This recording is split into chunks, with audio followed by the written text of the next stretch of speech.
కావాలనే మీ కలను నెరవేర్చుకోండి. సంప్రదించండి Hegde fertility, Hyderabad, Telangana. Welcome to I dream. నేను మీ భవ్య. ఇప్పుడు మనతో పాటు ఉన్నారు డాక్టర్ భరత్ కుమార్, ఆంకాలజిస్ట్. సార్ని అడిగి మన హెల్త్లో అసలు మనం అబ్జర్వ్ చేయకుండా చాలా నెగ్లెక్ట్ చేసి క్యాన్సర్ స్టేజ్ దాకా వెళ్ళిపోయిన ఇష్యూ గురించి ఇప్పుడు సార్ అడ్రస్ చేయబోతున్నారు.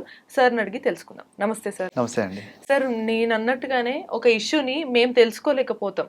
యాక్చువల్లీ ఏం కాదులే అనో, లేదా పెద్దవాళ్ళు చెప్పారు కదా అని కొన్నిసార్లు ఇంట్లో చిన్న చిన్న చిట్కాలే పాటిస్తూ వెళ్తాం కానీ తగ్గవు. అలాంటి ఒక క్యాన్సర్ ఇప్పుడు మాకు చాలా మంది తెలియంది స్టమక్ క్యాన్సర్ మీరు అంటున్నారు. సో ఆ స్టమక్ క్యాన్సర్ కి మెయిన్ కారణాలు ఎందుకు వస్తాయి అంటారు సార్? స్టమక్ క్యాన్సర్ అనేది మనకి చాలా మంది స్టమక్ అనగానే పొట్ట మొత్తం అనుకుంటారు. అందులో కాదు. దాంట్లో స్టమక్ అనేది ఇట్స్ అ ప్లేస్ వేర్ మనం తీసుకున్న ఫుడ్ ఒక 3 to 4 hours స్టోరేజ్ అవుతుంది అక్కడ.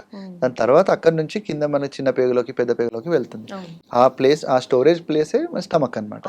సో అందులో మెయిన్గా మనకి reason for stomach cancer is ఎక్కువ మన ఫుడ్డే.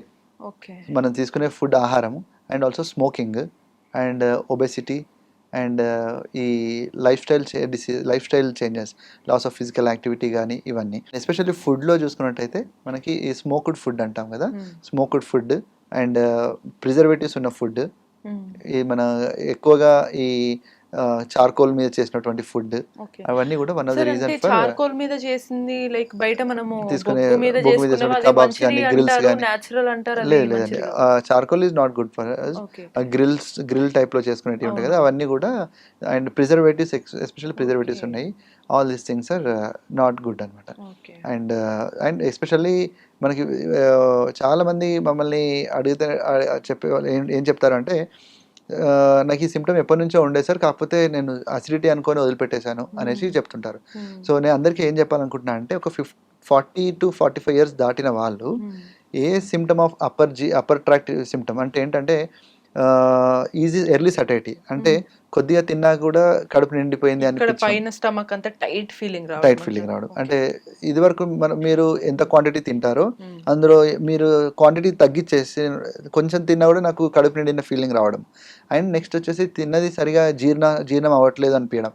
అంటే ఎప్పుడు కూడా మీ స్టమక్ లోపల ఫుడ్ ఉన్నట్టు అనిపించడం. అవి రెండు. And loss of weight, loss of appetite, ఆకలి తగ్గిపోవడము, loss of weight, loss of appetite. And vague pain, upper అబ్డమెన్లో వేగ్ పెయిన్ రావడము. అండ్ మోషన్ కూడా black colour stools. Yellow colour stool is common, golden yellow or yellow. And black colour stool ఉంది అనేసి అంటే that is one of the symptoms of stomach cancer అనమాట. So melaena అంటాం దాన్ని. లేదు, once ఒక్కసారి మీరు బ్లాక్ కలర్ స్టూల్ చూసినా కూడా డెఫినెట్లీ యూ హ్యావ్ టు అది one of the warning sign అనమాట అది మీకు. So these are the symptoms. So మనకి చాలా మంది అసిడిటీలో కూడా ఇట్లాంటి సిమ్టమ్స్, అంటే కడుపులో నొప్పి రావడము, ఏదో ఫుల్నెస్, గ్యాస్ లాగా రావడం, అవన్నీ. సో మరి ఎప్పుడు పైన చెస్ట్ నుంచి కూడా మంట రావడం అనేది కూడా అది is, one of the symptom అది కూడా. అంటే రిఫ్లెక్స్ డిసీజ్ అంటాం కదా అది. సో అది ఫ్రీక్వెంట్గా అవుతున్నది అంటే డెఫినెట్గా ఒకసారి మీరు గ్యాస్ట్రోంటాలజిస్ట్ కానీ, సర్జన్ కానీ, ఫిజిషియన్ కానీ ఎవరిని కలిసినప్పుడు ఎండోస్కోపీ సజెస్ట్ చేస్తారు. సో ఎండోస్కోపీలో ఇట్స్ ఓకే అంటే యూ కెన్ స్టిల్ వెయిట్, మీ క్యాన్సర్ అనేది కాదు అని అనుకోవచ్చు. బట్ వన్స్ అలాంటి సిమ్టమ్ ఉన్నప్పుడు మాత్రం what I feel is you should not neglect that. Gas symptom, acidity అనుకొని నేను మీరు ఇందాక అడిగారు కదా, ఏ సిమ్టమ్ అనుకొని మీరు పేషెంట్ వాళ్ళు రిగ్రెట్ అవుతారు తర్వాత అనేసి అంటే, చాలా మంది రిగ్రెట్ అయ్యేది ఇదే అనమాట. నాకు 1 year బ్యాక్ నుంచి ఇదే సిమ్టమ్ ఉంటుండే సార్ నేను, బట్ వాళ్ళు అప్పటికి స్టేజ్ చూసుకునే వరకు అడ్వాన్స్ స్టేజ్లో ఉంటారు అట్లా. సో ప్రాబబ్లీ ఇది ఏజ్ గ్రూప్స్ కి ఏమైనా ఉంటుందా, ఎవరికైనా వచ్చే ఛాన్స్ ఉంటుందా? So usually more than 45 years తర్వాతనే, మేల్ 40-45 years తర్వాతనే ఉంటుంది. అండ్ ఎవరికైతే ఈ అలవాట్లు ఉన్నాయో, స్మోకింగ్ కానీ, ఆల్కహాల్ కానీ, టొబాకో చీవింగ్ ఎస్పెషల్లీ, ఇవన్నీ కూడా మనకి స్టమక్ క్యాన్సర్ కి దారితీస్తుంది అన్నమాట. సార్ ఇది 45 years తర్వాత, బట్ ఈ మధ్య కొంచెం టీనేజర్స్ కూడా అంటే మనకి కన్జంప్షన్ ఆఫ్ ఫుడ్ ఇవన్నీ కూడా మనకి there is a shift to the left కదండి. The whatever the food dietary habits తీసుకుంటున్నామో అవన్నీ కూడా ఇదివరకు లాస్ట్ 15-20 ఇయర్స్కి ఇప్పటికి చాలా డిఫరెన్స్ ఉంది. We turn in to more of packed foods, more of preserved foods, more of fast foods. So definitely ఉంటుందండి. అందుకోసమే ఇప్పుడు నెంబర్ ఆఫ్ క్యాన్సర్ రేట్స్ కూడా పెరగడానికి రీజన్ అదే అనమాట. సో ఇప్పుడు వాళ్ళది రికగ్నైజ్ చేయకుండా నెగ్లెక్ట్ చేస్తే ఆ రిస్క్ అనేది ఏ రేంజ్ వరకు వెళ్ళే ఛాన్స్ ఉంటుంది సార్? సో యూజువల్లీ ఈ ఎర్లీ డిటెక్షన్లో మనకు ఫస్ట్ ఆర్ సెకండ్ స్టేజ్లో కనబడే cancers, if we neglect, if may go into third and fourth stage where the cure rate will be drastically reduced. Usually first and second stage cancers, even stomach cancer అయినా కూడా మనకి cure rates will be good.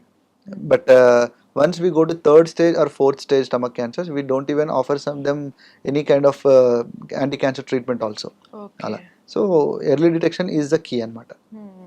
Sir ఈ particular stomach cancer వల్ల వాళ్ళు రెగ్యులర్గా food తీసుకోలేరు అని అంటున్నారు కదా, ఈవెన్ ఆఫ్టర్ ట్రీట్మెంట్ కూడా ఫుడ్ తీసుకుంటే కూడా మళ్ళీ వాళ్ళకి అదే మంట ఉండే ఛాన్స్ ఉంటుంది? లేదండి, ట్రీట్మెంట్ తర్వాత most of time they will take the food normally and feeling of whatever there before definitely వాళ్ళకి పోతుంది.